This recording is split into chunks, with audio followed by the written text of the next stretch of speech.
there's an account called like Racist Nietzsche that I guess like compiled all of my reacts. What would you even call to the quote unquote cookie verse and the black pill edits that people are doing, like BP edits that people are doing. And I looked through the comments and they are so bad. They clipped all this stuff. They clipped all of my like comments. And I always thought like there's annoying people that are kind of dumb in the slop tuber universe. Okay. I thought there was like annoying people that were kind of dumb in the slop tuber universe. Oh my Lord. It turns out, I mean, these are just teenagers. Like it hit me. I read some of these comments and it hit me like the internet has created an environment where the most ruthless people, teenagers, can just fucking rip you apart with the intensity that you assume is coming from a fully fleshed adult. Okay. But like, when you realize most of these people are just like literally 14 years old, you're like, oh, this makes so much sense. Cause like, if you've ever, I don't know, gone to a park or something and you're playing basketball and there's like 12-year-olds, 13-year-olds and you hear them like make fun of someone, like make fun of an adult, they're like vicious. They're ruthless. You know what I mean? That's the internet. That's just what the internet has become. And it's something that we forget, which I think actually plays a role in the ongoing discourse about all of these countries now making ID laws so that everyone has to put their government ID and give it to like a third party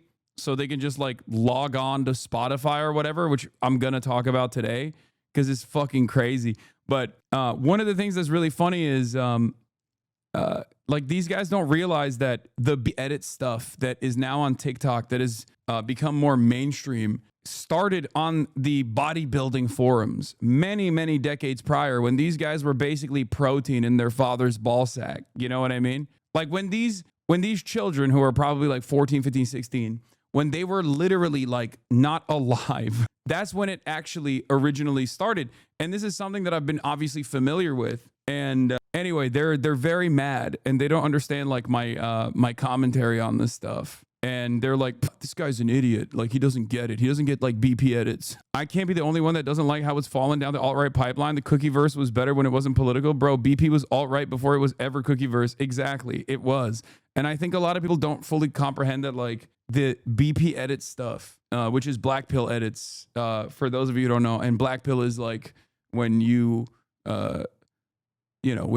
it's communities that are hyper focused on like male aesthetics and it's basically like anorexia Twitter, but for young boys. Okay. It's a subset of incel culture, but now it's like super normalized, especially among teens. I was showing this to like Cameron and it's really interesting because like, I mean, some people are just like memeing about it or whatever, but then other people were taking it super seriously. Hasan literally will never get it. He just needs to stop. And it's like really funny because like I was there when these when these incredibly stupid memes were being cultivated in the dark circles of the internet.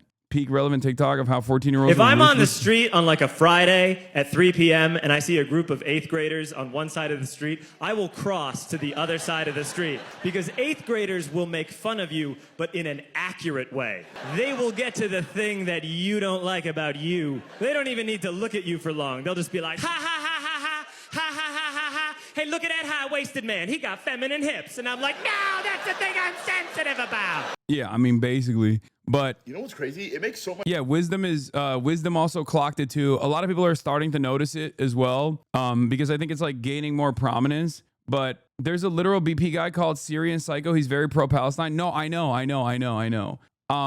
As is the case with everything on the internet, it's like the Pepe frog. Okay, it starts off as like a cool thing, a fun little drawn cute cartoon. Right wingers take hold of it. They start blasting it everywhere. And then it basically gets reappropriated back into like a reasonable piece of discourse. And then the neo-Nazis will like find a different version of it. Neo-Nazis will find a different version of that same thing and will blast that to like signal once again what they represent and what this actually represents. But ultimately, for those of you who don't know, because there's a lot of people who don't understand this internet culture stuff, and my job is to, hold your hand and guide you through this process. A lot of the you're just talking about how people steal AAVE and turn it anti-black. That's another very common meta as well, which Bill Burr also kind of funnily addressed on the Vulture interview that he did recently when he was talking about woke, the terminology of woke. But anyway, let me get back to this thing, okay? So originally, black pill and lookism, okay, that's what it's called. Lookism is the other term for it. Is a genetic predeterminist movement online, okay? And it starts off with like body dysmorphia that a lot of bodybuilders have in bodybuilding forums. And it was just basically something that was super niche for quite a while. But then it moved into like its own websites, and it moved into like Reddit and 4chan, and it turned into like black pill. The idea that you are cucked by your genes and there is no solution. There's no way that you can improve the way you look. There are varying degrees of lookism adjacent things out there. There are some people who, I guess like the healthy version of this is just to be like, you should work out and go to the gym. And something that I always say, which is, every man can be a 7, as in, you have tremendous potential. You just have to unlock it. You just have to figure out like what works and what doesn't work, and take care of yourself and become more confident. But then it very quickly can move into a very unhealthy place where you start focusing too much on how you look, and everything turns into aesthetics, and everything becomes a problem. And then you start looking at other people who just have something that you don't have, and you're constantly comparing yourself to other people, and you get more and more mad. And at the extreme end of this, on the one side you have the Looksmaxers, right? You gym max, you looks max, you you have to like make everything into I don't know, some sort of process, right? You can't just be like, take a shower, go to the gym, get a haircut. It has to be beyond that.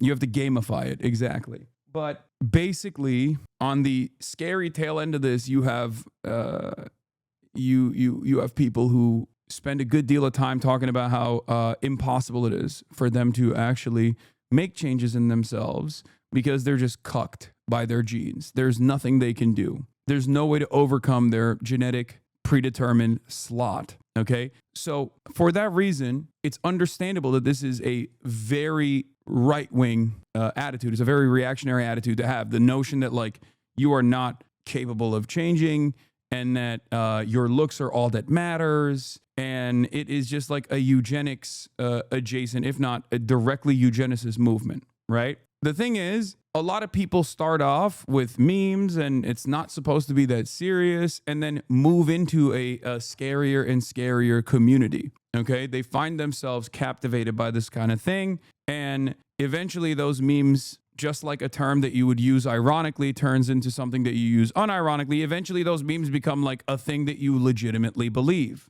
Okay. And I'm sure there are plenty of people, because this is an extremely online community at the end of the day, there's probably plenty of people that have even found themselves in communities like this one, and luckily were able to pull themselves out before it took a dark turn, or know someone that's gone down this pipeline. The BP edits are like semi-ironic online. The black pill edits are semi-ironic online. There was a lot of focus on like looks maxing, like the Syrian psycho guy, for example. And I noticed that this was like literally lookism shit and like black pill shit, but I don't think that they were like aware. They had probably seen this somewhere online. They weren't fully aware of like where this kind of information was coming from. But now it's become, interestingly enough, like a genuinely political space. It has found itself perfectly aligned with the right-wing politics, like not even just like regular Republican politics, but like straightforwardly right-wing, alt-right style politics, which is where it started to begin with. I mean, it started at like bodybuilding forums and whatnot, and it was like initially apolitical, but it became a something resembling a mass movement in far-right circles to begin with. Anyway, here's Wisdom, friend of the show, Wisdom. with a take on this issue, because he's also noticed it as well, because it broke containment. I think like the moment that it broke containment was like when that one guy Clavicular said something racist about Marlon, and after that people were like, what the fuck is this? This is like really racist. And then some people were like, of course it's racist. It was always racist. This is like genetically predetermined attitudes are they're of course reactionary. It's eugenics, right? And then in the aftermath of that, he just like doubled down on that statement by hanging out with Nick Fuentes, prominent neo-Nazi Nick Fuentes. So much sense that the internet is toxic and there's so much like negativity and arguing and so much back and forth, whatever. There's literally kids everywhere on the fucking internet. Like, think about the craziness of this. You can be like an adult, you can be 20 something, 30 something, 40 something, whatever. And then you can see a post that triggers you, but it was just made by a 14-year-old in the middle of second period who had nothing better to do. Yeah. No sense of morality, no sense of right or wrong, no real idea of the world, what's going on. And now they're just on here talking to you in your space. And you don't even know that. It's fucking crazy. It's fucking crazy. That's why there's so much argument, so many beef, so much beefing, so much rage bait. I'm so sorry. I feel like you get to an age where the idea of rage baiting is so like beyond you. At a certain point, you got to realize like you're literally doing discourse with a child and you think that this child is an adult because it's anonymous. Like, people, you don't know what this person's background is. You don't know what this person's like education level is. You don't know how old they are. You don't know what their lived experience is. Things that you could normally, this is something I've talked about a million times, as you guys know. The internet has this blanket neutrality, right? Where a fundamental part of interpersonal communication in the real world is lost, right? Because under normal circumstances, if someone was, if you were to imagine someone writing a comment, but saying it to you in the real world, you'd be like, this is not how this would go, right? This is what I try to like explain to people all the time. Now, of course, I don't have the capacity to be able to comment like an anonymous troll because I've been online for longer than a decade with my government name. You know what I mean? Like, so for me, it's a little bit different, but for many of you that are writing with anonymous accounts, is like hard to comprehend. But that anonymity online creates a very unique type of social interaction, that cuts away at a fundamental part of having a conversation with another human being.